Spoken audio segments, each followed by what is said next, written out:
Next session. Next session is on governance, data privacy, risk, and compliance. Now, pardon me if I keep on saying GRC because that's the buzzword: governance, risk, and compliance. But we have data privacy also added to that topic today, so we'll talk about that also. So, governance, data privacy, risk, and compliance. We all understand that data sits at the heart of the business operations. We leverage it to make strategic decisions, provide customers with great experiences, and record employee details with data. I'll put my camera off. Become conscious. Record employee details with data at the heart of the business. It is also the biggest target for attack because data is, new oil. We talked about that in the morning. So it is the biggest target for attack today. We often hear the terms data compliance and data governance used together and interchangeably. People would call both the things data compliance, data governance, interchangeably they will use. While both terms are related, but they do not carry the same definition. And you should not conflate them when it comes to data your business manages. So these are two different terms. We should keep that in mind. Let us look at them. What is data governance? Data governance is a set of principles, policies, and procedures about the data lifecycle from its creation to how you share it across your organization. Governance is increasingly important in a world driven by digital engagement. It helps guide quality controls, set a framework for remaining compliant, and ensures people follow security procedures so your company's data remains safe. In other words, when you refer to data governance, you're talking about how an organization handles all of its data in a single system. The idea behind this approach is that by controlling who can manipulate what type of information and where they can do so, you will have a solid defense against data breaches. The need for data governance arises because companies today are faced with an overwhelming amount of big data and other information coming from various sources. Data governance helps businesses quickly store and analyze this data and integrate it so users can get insights across their operations and business processes. This leads to better decisions, improved operations, and greater efficiency. So this is the gambit about data governance. Now let us look at how data compliance works. Data compliance covers the process of meeting regulations that enforce data protection. Some laws applies to just some organizations, such as in India, if I talk about the RBI guidelines, they apply only to the banks. But if I talk about, let's say, the upcoming Data Protection Act,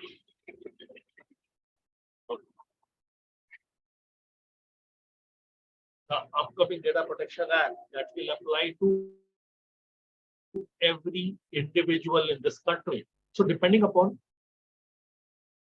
how the data protection is enforced, data compliance works. Why do a business need data compliance?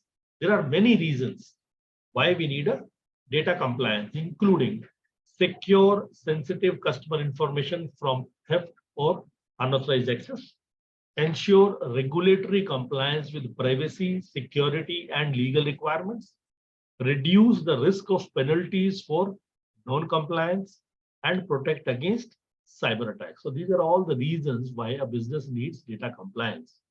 Data compliance laws are complex, subject to change, and can become difficult to manage if your organization does not have a standard for approaching them.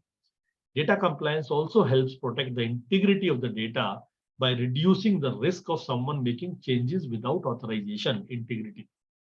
So These are the all reasons why any business would need a data compliance method. So to have data compliance, first of all, I need to do a risk management. Why I need a risk management? A business needs to have a specific data risk management plan to avoid losing data and protect against possible leakage or losses. This process helps to identify and mitigate risks specific to the company's data handling practices and requirements. Good risk management is needed to deal with uncertainty. Both human and natural factors can create a risk. The potential risk becomes a real event when the company either allows the probability of occurrence to occur or does not take any action to prevent it from happening. On the other hand, good risk management includes assessing the revenue and cost if an event occurs. It also includes performing high probability interventions that are more core cost effective to mitigate the risks. The risk of improperly managed business data are high. It's in the best interest of any organization to take the necessary steps to ensure that their customer data is protected and secure. One way companies might go about this is by outsourcing data risk management. Doing so will provide them with greater access to resources, saving on internal bandwidth, and a level of expertise that you cannot achieve that you may not be able to achieve internally. But one thing is to be kept in mind. Even if you outsource the risk management function, the accountability to manage the risk lies with you only. You are only outsourcing it to another person or entity. You are not outsourcing the responsibility, the accountability. You are just outsourcing the function itself. So keep that in mind. So this is risk management. If something even goes wrong, you should be able to stop it at a place from where it does not affect your organization in larger scale. How data protection complements the risk management points. The three core data protection principles are: data must be processed lawfully and transparently. Who fiddled with my slides? Give me a second, guys.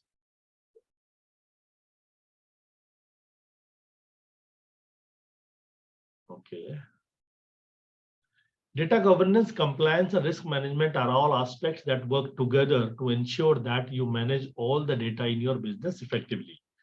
Data protection is the practice of ensuring data is secure from accidental and deliberate breaches, and it supports compliance while it reduces the risk also. So this is the relationship between data governance and data protection.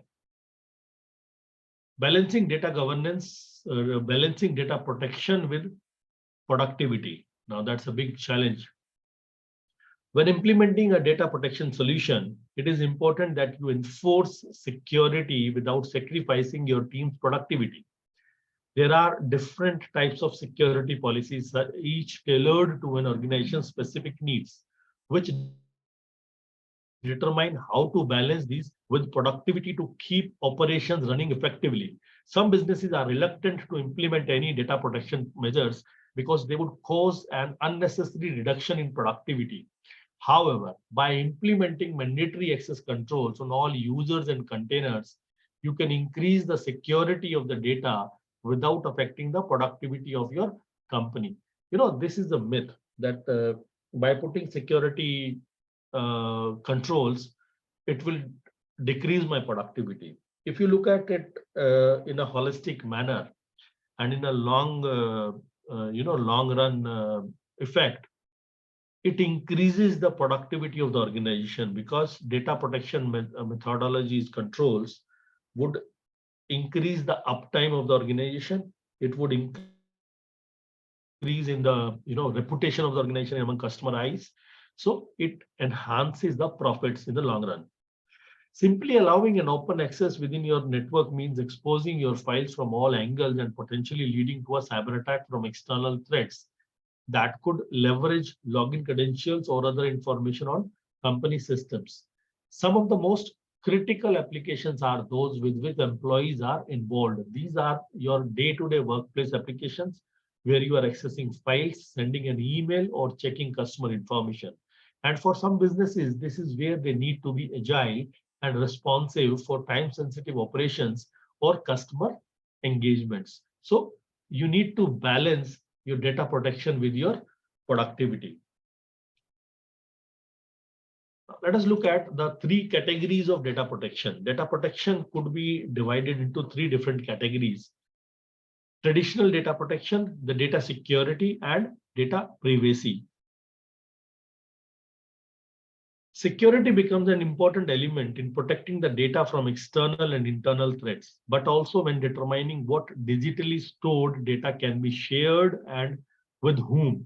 In a practical sense, data privacy deals with aspects of control process around sharing data with third parties, how and where the data is stored, and the specific regulations that apply to these processes. So data privacy is the most important aspect of today's risk management world. Now, let us talk about data privacy in little more detail. Data privacy is sometimes also referred to as information privacy in an area of data protection that concerns the proper handling of sensitive data, including notably the personal data, but also other confidential data such as certain financial data and intellectual property data to meet regulatory requirements as well as protecting the confidentiality and immutability of the data.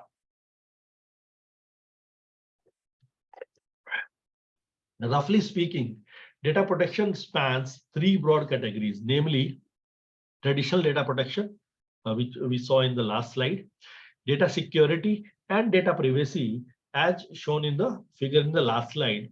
Ensuring the privacy of sensitive and personal data can be considered an outcome of best practices in data protection and security with the overall goal of achieving the continual availability and immutability of my critical business data. Now let us look at other aspects of data privacy importance. Business asset management. Data is perhaps the most important asset a business owns. We live in a data economy where companies find enormous value in collecting, sharing, and using data about customers or users, especially from social media. Dr. Triveni was talking about that this morning. Transparency in how businesses request consent to keep personal data, abide by their privacy policies, and manage the data they have collected is vital to building trust with customers who naturally expect privacy as a human right. Incidentally, there is something interesting. Dr. Triveni touched upon a lot of points which I generally talk about in my deliveries to the audience. Social media is my favorite topic, and the way Google collects information about us, nobody else can today. Google knows more about us than ourselves. I don't know if any of you would have noticed, Google notes each and every moment you do in the day. If I go back to my Google timeline, starting year 2016, I think they enabled that feature. 2016 till date, my every single day's movement are being logged. I can check any of these days in last 6 years, at what time, where I was, and what route did I take to reach that place from my point A to point B. Which country, where did I eat, where did I shop, where was my hotel, where was my client site, And I traveled extensively after 2016 till Corona 2019, and every single minute is being recorded by Google. So if they have so much of data about me, how can they collect that? If nobody reads those privacy policies Google shows when you create an account, that has taken your consent to collect all this data from you. Now you can go and change that today. Google has facilities where you can even wipe out data about you. But what about future? They will start collecting some more data from you. So you need to be savvy about your data privacy. Another train is coming.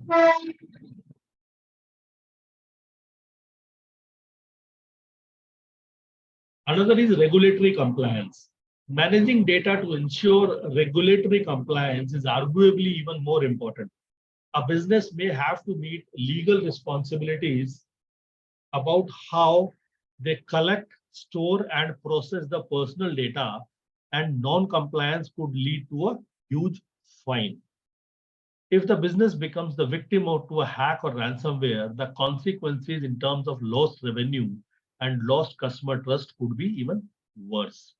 Now, let us go back to our own Data Protection Act, which was to be tabled in Parliament 2 years back, but it could not be done because some of the lobbies are against Data Protection Act in India.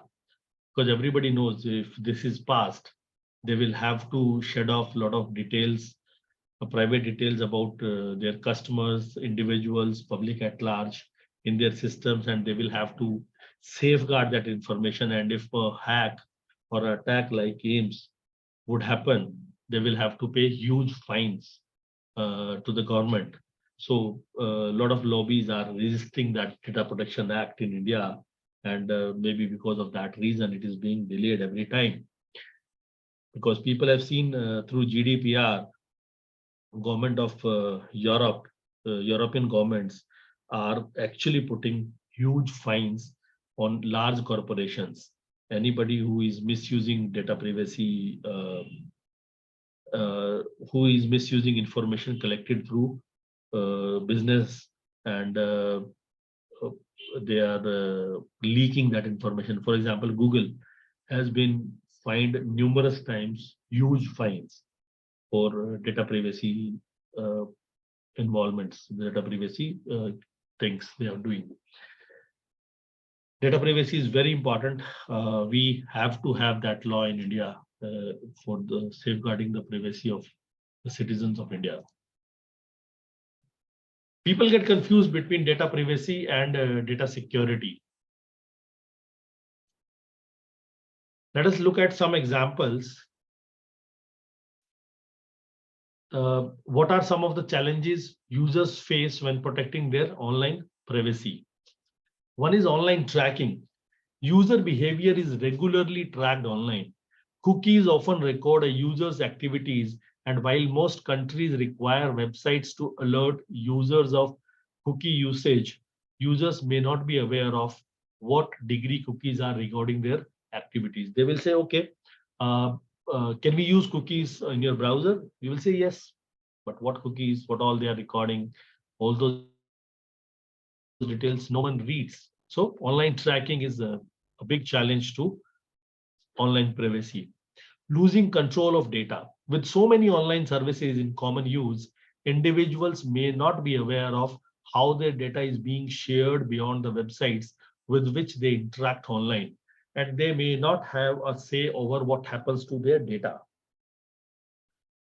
That reminds me a typical case of losing control on your data. Bahrain is a small island country in the Middle East, and I lived there for 4 or 5 years.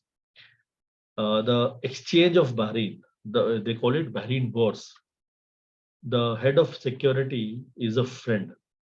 So one day he took a class with me where I discussed about You should read all the agreements you are signing and all those things. So government of Bahrain has mandated every government department to use a cloud, typically AWS, Amazon Web Services Cloud, to be used by all government departments to store their data.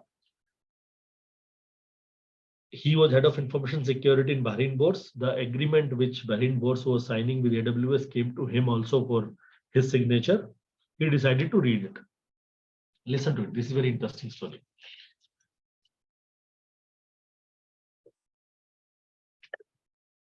Very interesting story about losing control of your own data. Now, imagine National Stock Exchange or Bombay Exchange, what it is called? I don't know. National Stock Exchange. They have the data of big brokers, big investors, listed companies, whose share went where, what all, like all the details, including a lot of private information. How much wealth I have created using my shares, why somebody else should know. All that information is being stored with the stock exchange. So Bahrain boards had to sign this agreement with AWS. This guy decided to read it. There was a clause in that agreement which says we have our servers in the geography of Bahrain, which was a mandatory requirement by the government of Bahrain. We will safeguard your data to the utmost capability of our company.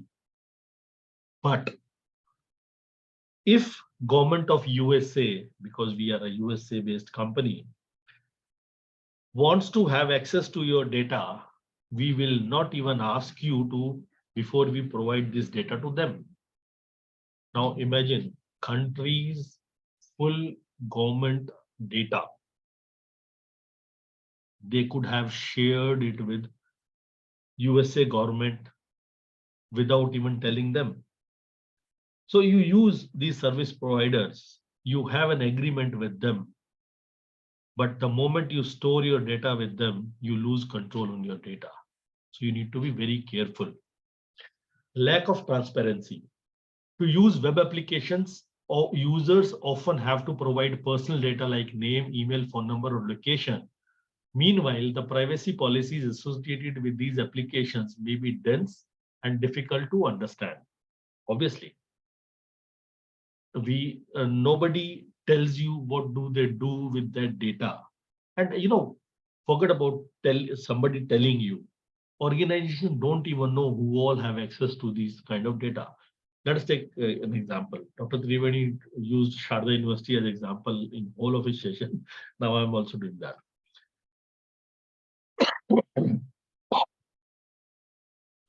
To connect to this Zoom meeting, my name, my first name, last name, and my email ID is collected. Now, where that information is being stored, who all have access to that information, I don't know. Because I never asked that question. And even if I would have asked, I'm sure nobody would have answered to that. I'll give you an example. Zoom.com has access to my first name, last name, and my email ID now. There would be some higher authority who would have access to this database in Sharda University. Then I'm sure all the participants, not the users, but all the lecturers and professors from Sharda University who were part of this initiative would have access to this data, may or may not have, but high possibility that you have. Anybody can misuse it. I'm not saying somebody will do it, but the moment the data is accessible to a bigger group, transparency is lost. Control of data is lost. So we need to be very careful about these things. And actually, we should ask questions to the data collector, who all will have access, what all they will do with our data. Next is social media, which is the biggest of these. It is easier than ever to find someone online using social media platforms, and social media posts may reveal more personal information than users realize. In addition, social media platforms often collect more data than users are aware of. What happened to the cameras? Okay, I saw something happening there. Social media. I'm sure all of you would have heard of those stories where a family went on vacation and they started posting it on social media in Manali for a week, enjoying the snow. We saw those pictures. People are going to Manali. The whole road was chalked with cars. Going to Manali for a week, staying in this particular hotel, enjoying the snow, enjoying the food, this and that. And in their Facebook friend list, a gang of thieves was also there. They got to know, okay, their house is vacant, empty for 1 week. They use that time to steal things from their house. And the moment they came back, they found their house ransacked. So don't do that. Even if you want to post it that you went to Manali and you enjoyed, do it post facto. Do it after you have returned back. Oh, we've been in Manali for 7 days. We enjoyed a lot there. Now you're back. No harm. You need to be careful what you're putting on social media. Privacy, and Dr. Triveni took very right example of social media. As a attacker, I can create a social identity maybe better than what you can create about yourself. And there are many movies in Hollywood they have produced on identity theft. Even in India, they did one movie. Let me recollect the name. I think the movie's name was Hacked. Uh, yeah, Hacked. A Bollywood movie. Watch that. Nice movie on social media misuse and identity theft. So this is a big challenge today for online privacy. Cybercrime, not to talk about that. Many attackers try to steal data in order to commit fraud, compromise secure systems, or sell it to an underground market, the dark web, to parties who will use the data for malicious purposes. Some attackers use phishing attacks to try to trick users into revealing personal information. Others attempt to compromise companies' internal systems that contain the personal data. So cybercrime is a deliberate attempt to get access of your online private data. So these are some of the challenges which you may face to protect your online privacy. So you need to be very careful. Let us look at some more of them. Communication. Organizations sometimes struggle to communicate clearly to their users what personal data they are collecting and how they use it. Some of them, they don't know how to inform the user. Some of them, they deliberately hide the information to be shared with the users. Whichever is the case, it is a challenge for online privacy. Data breaches. A data breach can lead to a massive violation of user privacy if personal details are leaked. And attackers continue to refine the techniques they use to cause these breaches. Insider threats. The big one these days. Internal employees or contractors might inappropriately access data if it is not adequately protected. Now, not only internal employees or contractors, anybody would be curious to enter into an open house. I gave you example in the morning where I used to resign on my employees' behalf. So anybody would be curious to get into your system if they find it unlocked. So insider threats is the guy sitting next to you is the biggest threat to your online privacy. They can even look at your screen and see what you're doing.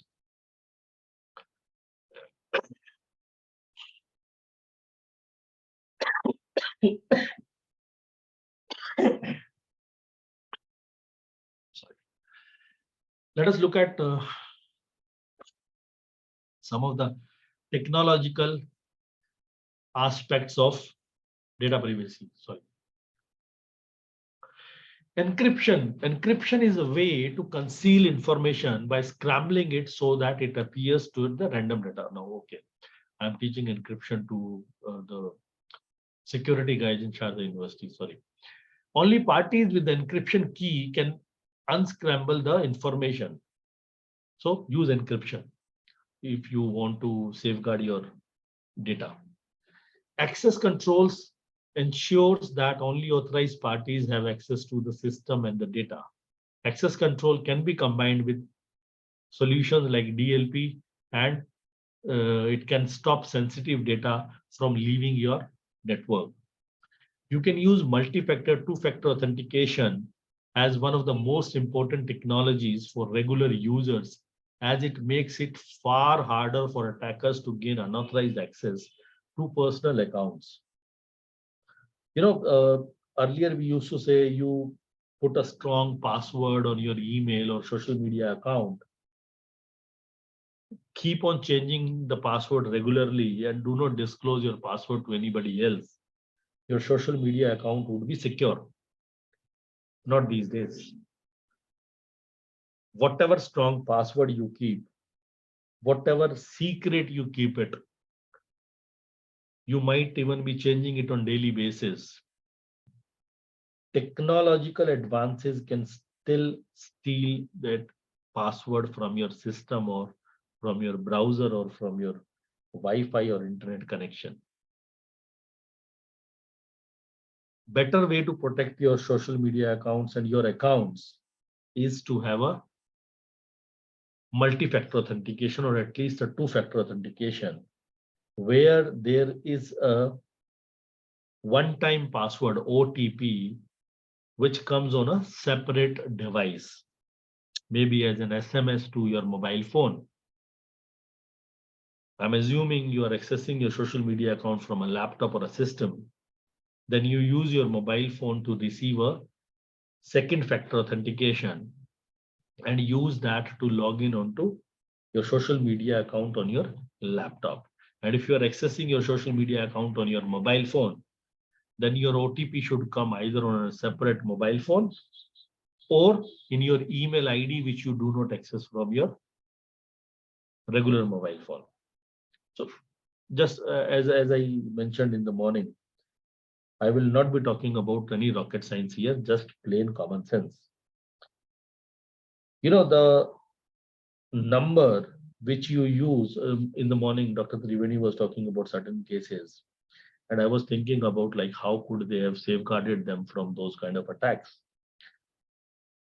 I'm not going into the typical details of any particular case, but for a general purpose, keeping a separate mobile phone, not a smartphone, but the touchpad one, with the number on which I'm typically talking about the banking frauds that could happen on a smartphone. Bank OTP comes on your phone, you insert it in your banking application and you use it. Some users have the setting that your application can read the SMS and insert it automatically, just for the ease. That is very dangerous setting to have in your mobile phone. Don't do it. Better is like I do. Okay, I'm disclosing it to all of you, but it's okay. It's for education purpose. I keep two phones. One is my smartphone, where I use all my social media, my emails, my business transactions, everything. And my banking app is also on that phone. But for my banking, I have a multi-factor authentication enabled where the OTP comes on a number which is nowhere associated with my smartphone where my banking application is. That number is, that SIM is in a touchpad phone which does not have any internet connection, which can only make voice calls, receive and send SMSs, no internet. So I receive an OTP on that phone, and from there, I type it in my smartphone to do my banking. And that same number I use for a lot of other places, important places where I need a OTP to be received to do some transactions. Just a best practice, have a two-factor, multi-factor authentication enabled on your accounts. And that second factor or that multi-factor authentication should not come to your primary device. Just a simple plain best practice there. Now let us look at some of the data privacy best practices for organizations. Look at the data privacy holistically. Don't go in silos. Think of data protection privacy as a holistic risk management issue for the organization, and not as something confined to only the technical experts. Map your data. That is, understand what you have, who has it, and where it is stored, and who it's provided to. Simple example I took today. Zoom is collecting my first name, last name, and my email ID. Just go and check who all have access to that data in Sharda University. You will know what I'm talking about, mapping your data. Make sure your practices match your promises. Organizations should have robust privacy policies, which is, a mandate these days in certain geographies and very soon in India also. But organizations will also be held to the obligations and the presentations they make in their policies.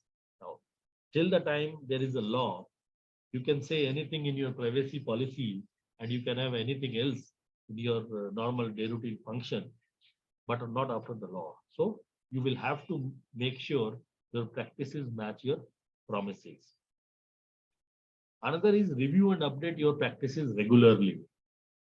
So what do you collect and what do you do with what you have collected, and any changes that might happen, keep on reviewing them, keep on updating your privacy policies, practices regularly. Vet your vendors, very important. Make sure third parties that collect and process personal information have reasonable security and privacy practices.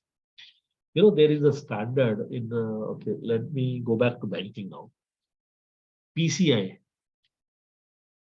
PCI is Payment Card Industry DSS, Data Security Standard, that mandates every financial institution that deals with the credit cards to safeguard the information stored in the credit card or supplied to that financial institution's mobile banking or web banking website. 16-digit card number, name of the card holder, expiry of the card, and the CVV number. All this information should never be available to anybody to be read and misused.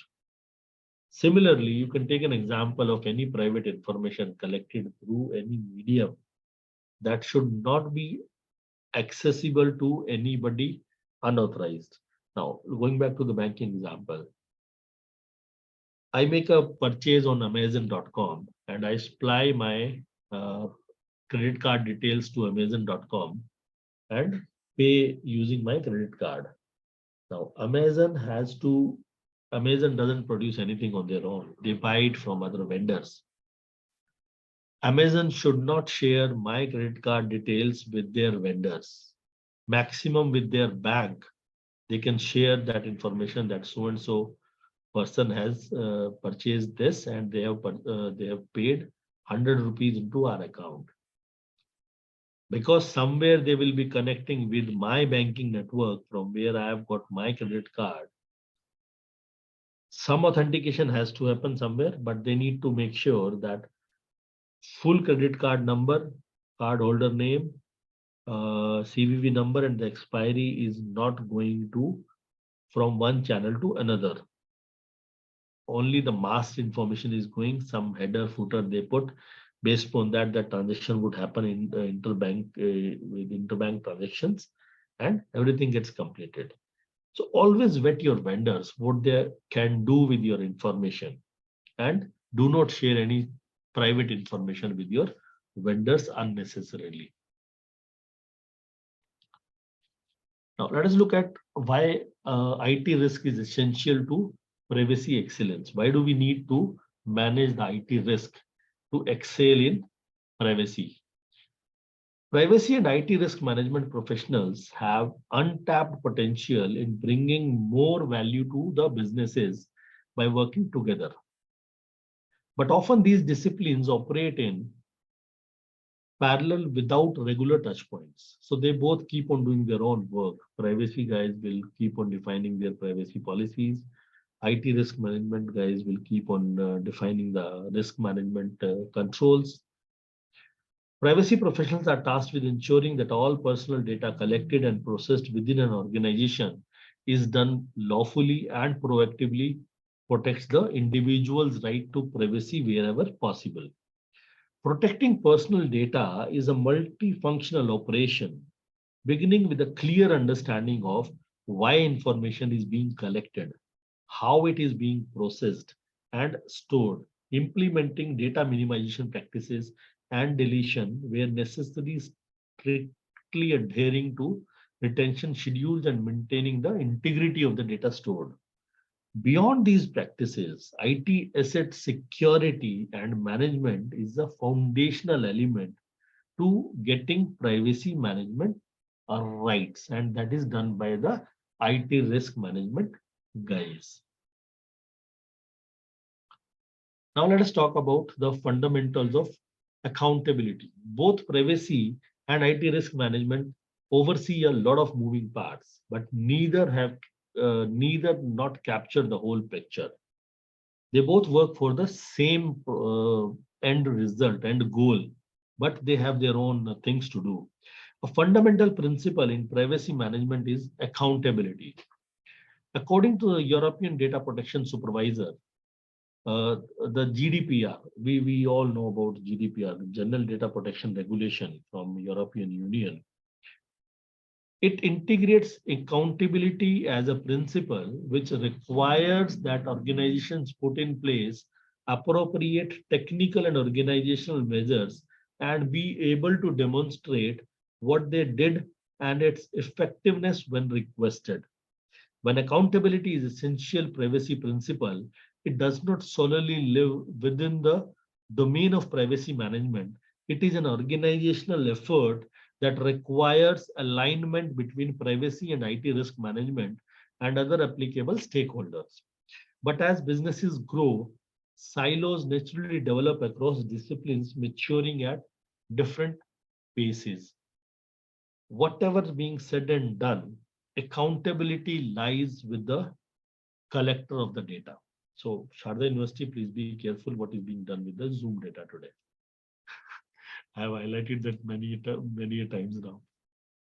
Identifying the blind spots is the risk which we need to know. Effective privacy programs have a firm grasp on where personal data flows throughout their organization.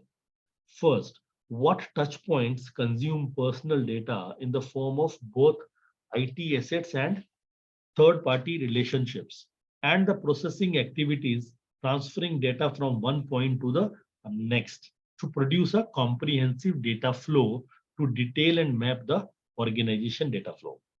This data map helps streamline reporting, such as, for example, if I quote Article 30 for GDPR, and informs operational privacy best practices such as data deletion, but ensuring proper data processing is the only one aspect of accountability. An equally important factor is IT risk reduction and the ability to demonstrate its effectiveness. But understanding IT risk exposures require a much more dynamic vantage point. It is important to know where the personal data and other confidential information resides to track the critical assets. But to correctly identify and manage IT risk, you also need visibility into what threats and vulnerabilities are present that could impact your IT assets. And the area where they coincide, the threats, vulnerabilities, and the asset to which these threats and vulnerability can exploit, is the area we call a risk. Now, with those definitions and explanations of data privacy, let us get down on GRC, the governance, risk, and compliance. The first scholarly research on governance, risk, and compliance, they defined GRC as the integrated collection of capabilities that enable an organization to reliably achieve objectives, address uncertainties, and act with integrity. Since then, the digital technologies and data volumes have exploded, but core business goals and values remain the same. So, in governance, you do plan for control activities, audits, statutory management, business processes. In risk, you define the policy procedures, you do the performance management, risk management. In compliance, you take care of your regulatory and legal requirements.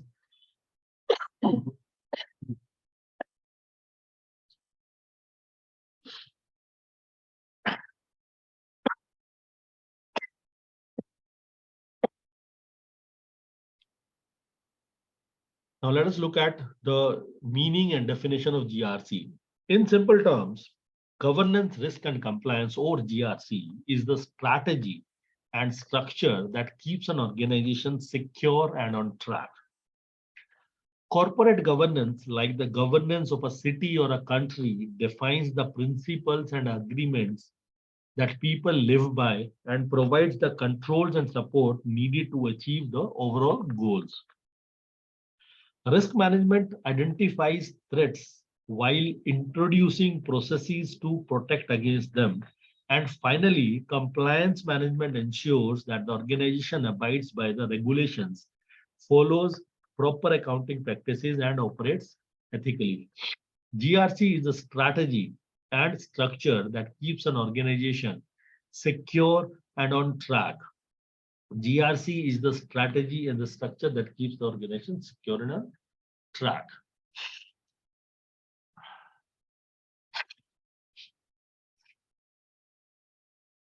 Okay, let us think of governance, risk management, and compliance as the three legs of a tripod that keeps an organization in balance. Corporate governance, risk management and or risk mitigation, and compliance management. Corporate governance is like the governance of a city or a country. We saw that.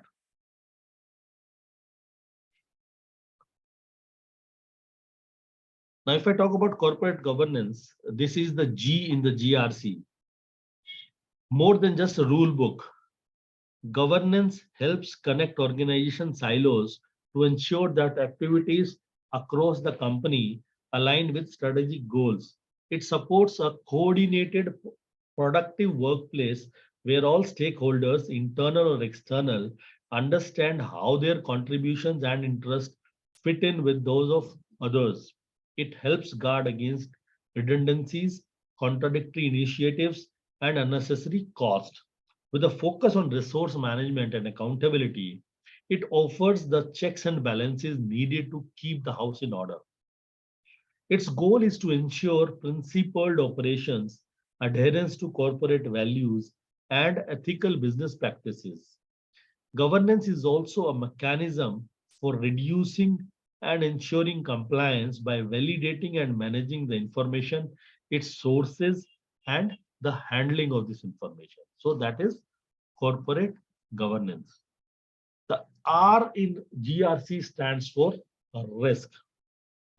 Anything that could potentially lead to a negative outcome in any aspect of the business presents a risk. Some risks, like a pandemic, are beyond anybody's control. Others come from within and are due to operational, procedural, or technical weaknesses. Still, others are due to external threats such as a cybersecurity attack and external fraud.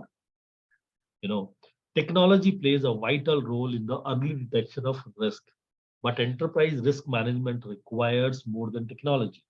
The organization's values, processes, and commitments are vital to the way that it manages the risk.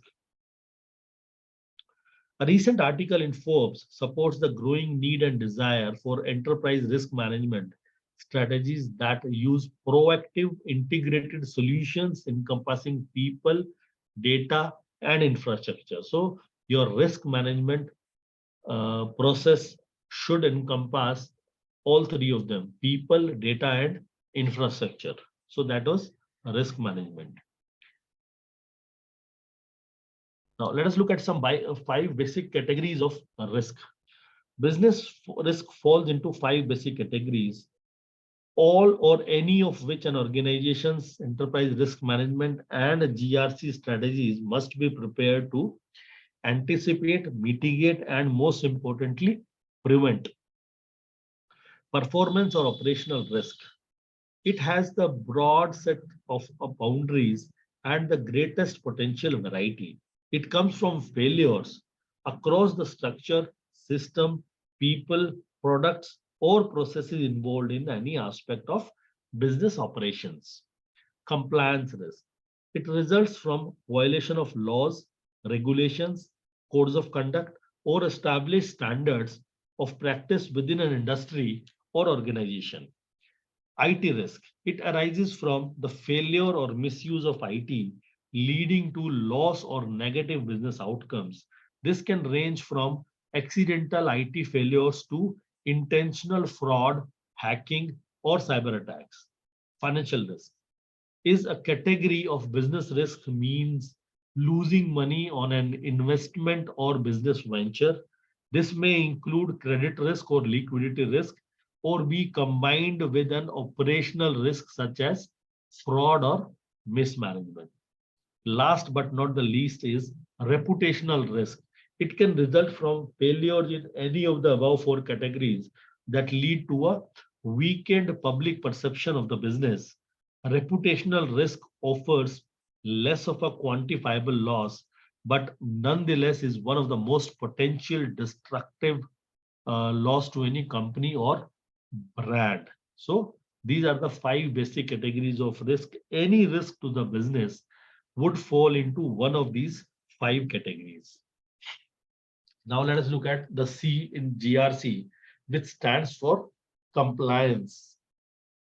In many cases, regulatory compliance failures can lead to enormous financial loss and severe reputational damage. If I talk about an example, in 2019, data breach fines alone reached to an all-time high, with the US International Trade Commission publishing that in 2019, European Union-based businesses had spent up to 4% of their annual global revenue on GDPR fines. And billions on top of that are spent every year in response to other legal and regulatory compliance challenges. However, while it is complex and challenging to maintain, compliance is a rules-based practice and is therefore one of the more preventable risks if managed well.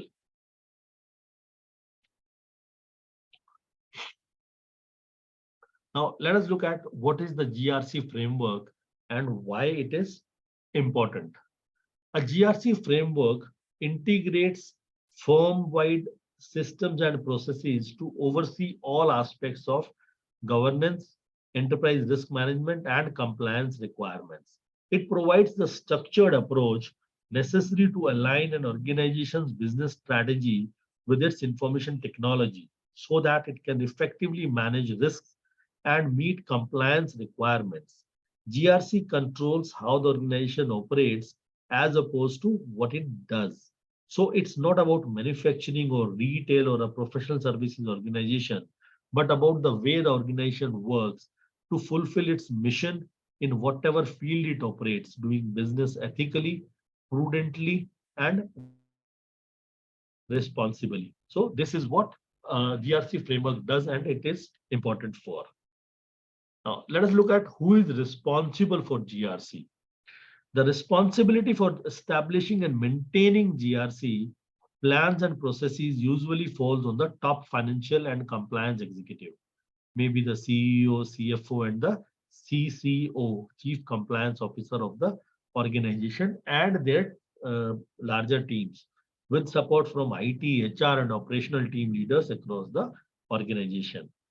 However, it's one thing to devise an excellent GRC strategy. For it to be effective, it must be successfully embedded and integrated into the daily work activities across the entire business. So the best GRC and risk management strategy that takes a people first approach so that all employees have a vested interest in helping to ensure the sustainability of the business. Reporting on the importance of preparing workforces for GRC technologies and digital transformation, a Wall Street Journal article notes as organizations prepare and work through a digital transformation, it is vital to create a culture in which everyone is tech savvy and risk is everybody's business. So everybody is responsible in the organization for GRC to follow the GRC plans and processes, but your senior top financial and compliance executives and their teams would be responsible to create these GRC plans and processes. Now let us look at what drives the GRC implementation. Why do we need GRC to be implemented in organizations? Companies of all sizes face challenges that can endanger revenue, reputation, and customer and stakeholder interest. Some of these challenges includes these: the internet connectivity introducing cyber risks that might compromise data storage security. Let me give you an example on that. We all travel for maybe work or for leisure.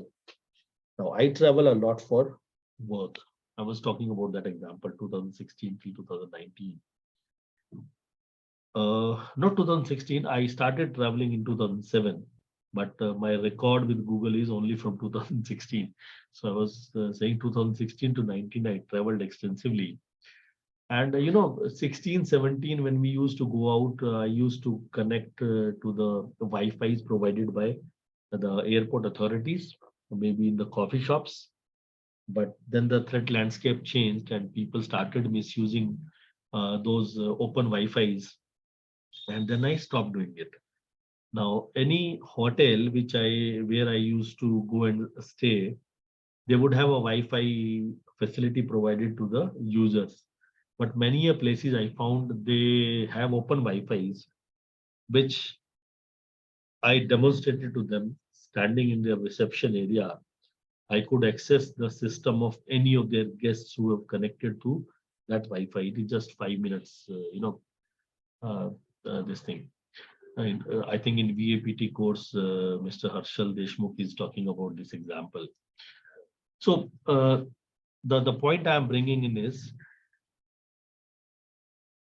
if you don't have the right governance, risk, and compliance measures that has been taken in your organization, internet connectivity itself, which is a boon to the business, can become bane, can make you exposed to the cyber risks a lot. So be very careful. Businesses needing to comply with new or updated regulatory requirements. Every day there is a change in the requirement. At IT Act in India, there was a clause in that 66A. There was a court case going on. Somebody had disputed that clause, and government has taken out that particular clause from IT Act. So IT Act is changed again. So you need to be very careful whenever there is a change in the regulatory requirements. Companies needing data privacy and protection. There are number of companies is being increased, type of companies is being increased, type of data they store and access and collect is increased. So you need to be very careful about your particular requirement for data privacy and protection as a business.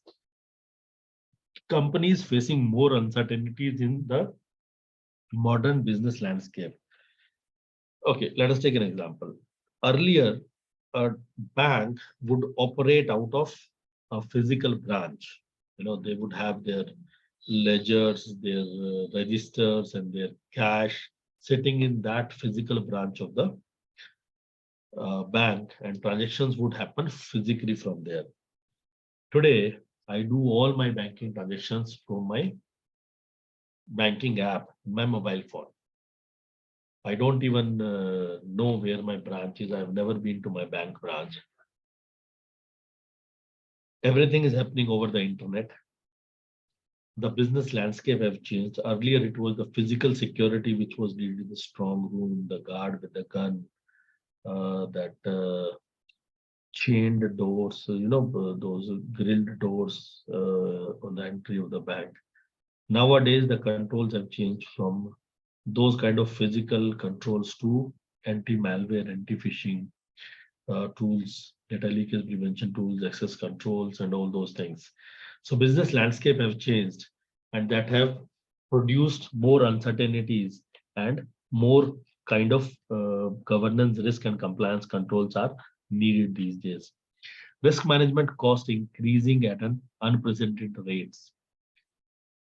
A lot of new measures have been put there.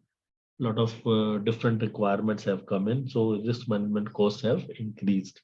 Complex third-party business relationship increasing the risk. Earlier, we used to have only the physical suppliers. These days, if I talk about a bank, they would get their bank customers' credit cards printed by a third-party vendor, couriered by another vendor. The plastic is supplied by somebody else, data is stored somewhere else, so there, it has increased. That third party usage has increased a lot of stress on the governance, risk, and compliance policies. These challenges create a demand for a strategy to navigate business towards their goals. Conventional third party risk management and regulatory compliance methods are not enough. Hence, GRC was introduced as a unified approach to help stakeholders to take the accurate decisions. Now, let us look at how the GRC works. GRC in any organization works on the following principles. The key stakeholders, sorry, the key stake, no, no, no. The key stakeholders, the GRC framework, and the GRC maturity model. So we'll talk about these things now. GRC requires cross-functional collaboration across different departments that practices governance, risk management, and regulatory compliance. Some of the examples might be senior executives who assess risk when making strategic decisions, legal teams who help business mitigate legal exposures, finance managers who support compliance with regulatory requirements, HR executives who deal with confidential recruitment information, IT department that protects data from cyber threats, right? Let's look at GRC framework. GRC framework is a model for managing governance and compliance risk in a company. It involves identifying the key policies that can drive the company towards its goals by adopting a GRC framework. You can take a proactive approach to mitigate the risk, making well-informed decisions and ensuring business continuity. Companies implement GRC by adopting GRC frameworks that contain key policies that align with the organization's strategic objectives.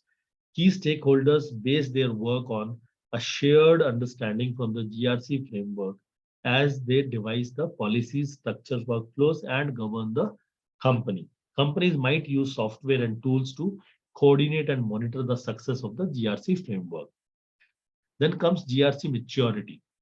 GRC maturity is the level of integration of governance, risk assessment, and compliance within an organization. You achieve a high level of GRC maturity when a well-planned GRC strategy results in cost efficiency, productivity, and effectiveness in risk mitigation. Meanwhile, a low level of GRC maturity is unproductive and keeps business units working in silos. So this is what a GRC maturity would do for your business.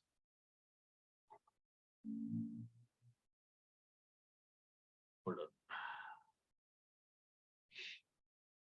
Now let us look at a GRC capability model. This model is from a body called OECD. The GRC capability model contains guidelines that help companies implement GRC and achieve principled performance. It ensures a common understanding of communication, policies, and training. You can take a cohesive and structured approach to incorporate GRC operations across your organization. Learn. You learn about the context, values, and the culture of your company so you can define strategies and actions that reliably achieve the objectives. Align. You ensure that your strategy, actions, and objectives are in alignment to each other.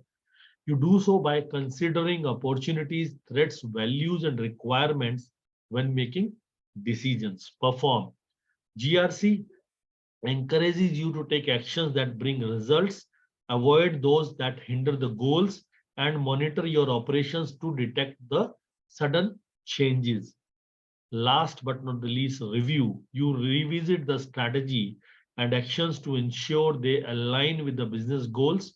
For example, regulatory changes could require a change of approach. So this is one of the GRC capability models which we can use to take care of our GRC initiatives in the organization.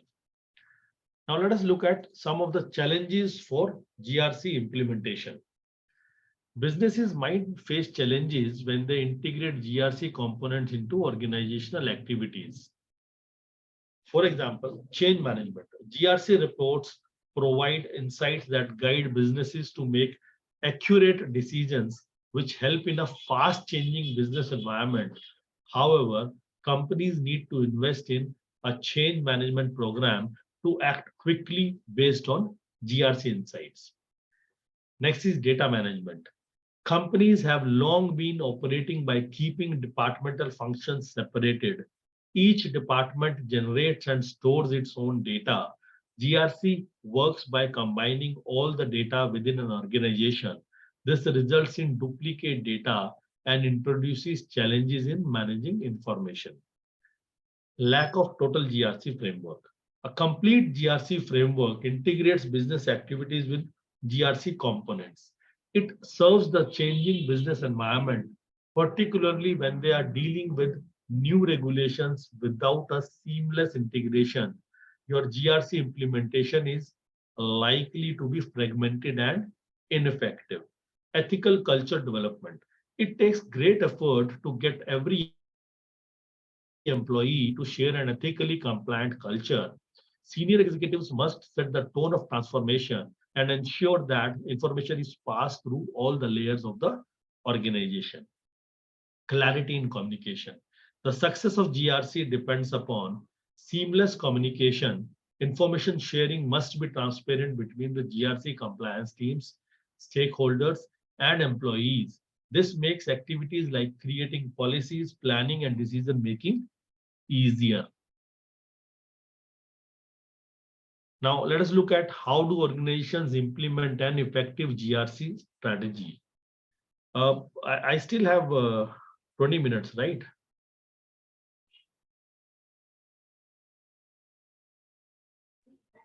No, sir, time is almost done. So, okay. So I have just 3 more slides. Let me. Yeah. Okay, sir. Okay. Okay. We started late. Okay, no worries. Where were we? Okay, how do organizations implement an effective GRC strategy? We must bring different parts of the business into a unified framework to implement the GRC. Building an effective GRC requires continuous evaluation and improvement. The following tips may make GRC implementation easier. Define clear roles for your organization. Assess the existing procedures, what is there, what needs to be changed. Start from the top. When you start from the top, you take a holistic approach. Use a GRC solution, use a tool which will help you guide into the right direction. Test the GRC framework, that learn advice, we saw it OECG1. Test it on your environment. If it fits in, it will work well with you. Set clear roles and responsibilities.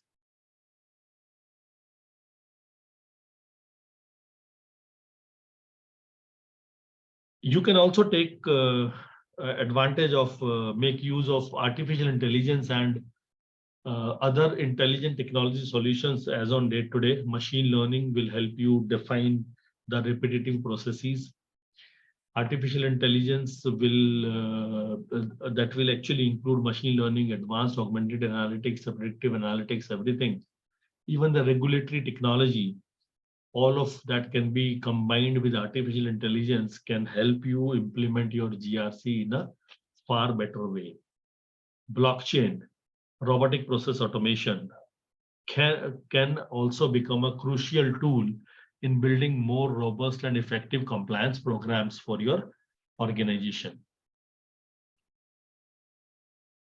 In the end, I would want to say that GRC would bring a bright future for professionals.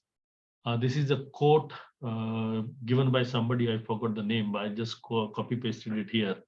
I think it's the role of GRC practitioner to promote the adoption of technology, not just use it themselves, but to promote the adoption.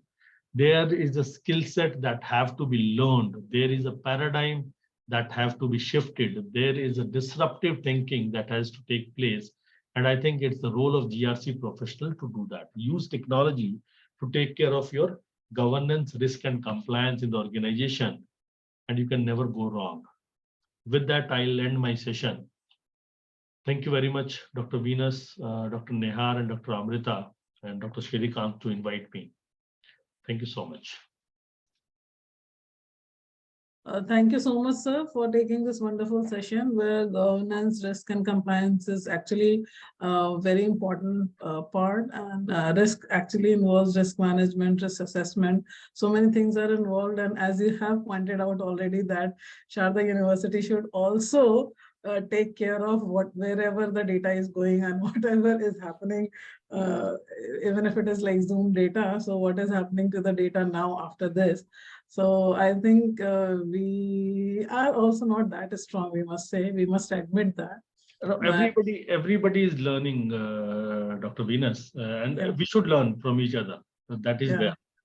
Yeah. Some of the cases we are good, sir. Like in the morning, Triveni sir said, we do have a system. Anybody cannot log into our systems for internet access. Our Macs are mapped for faculties and fixed employees. In the labs, we do have a register, log register, where if somebody uses a PC, they have to sign and write the PC number.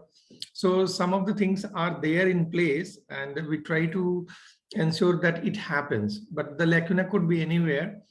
But yes, with time, we have to be more strict and absolutely, sir. Absolutely.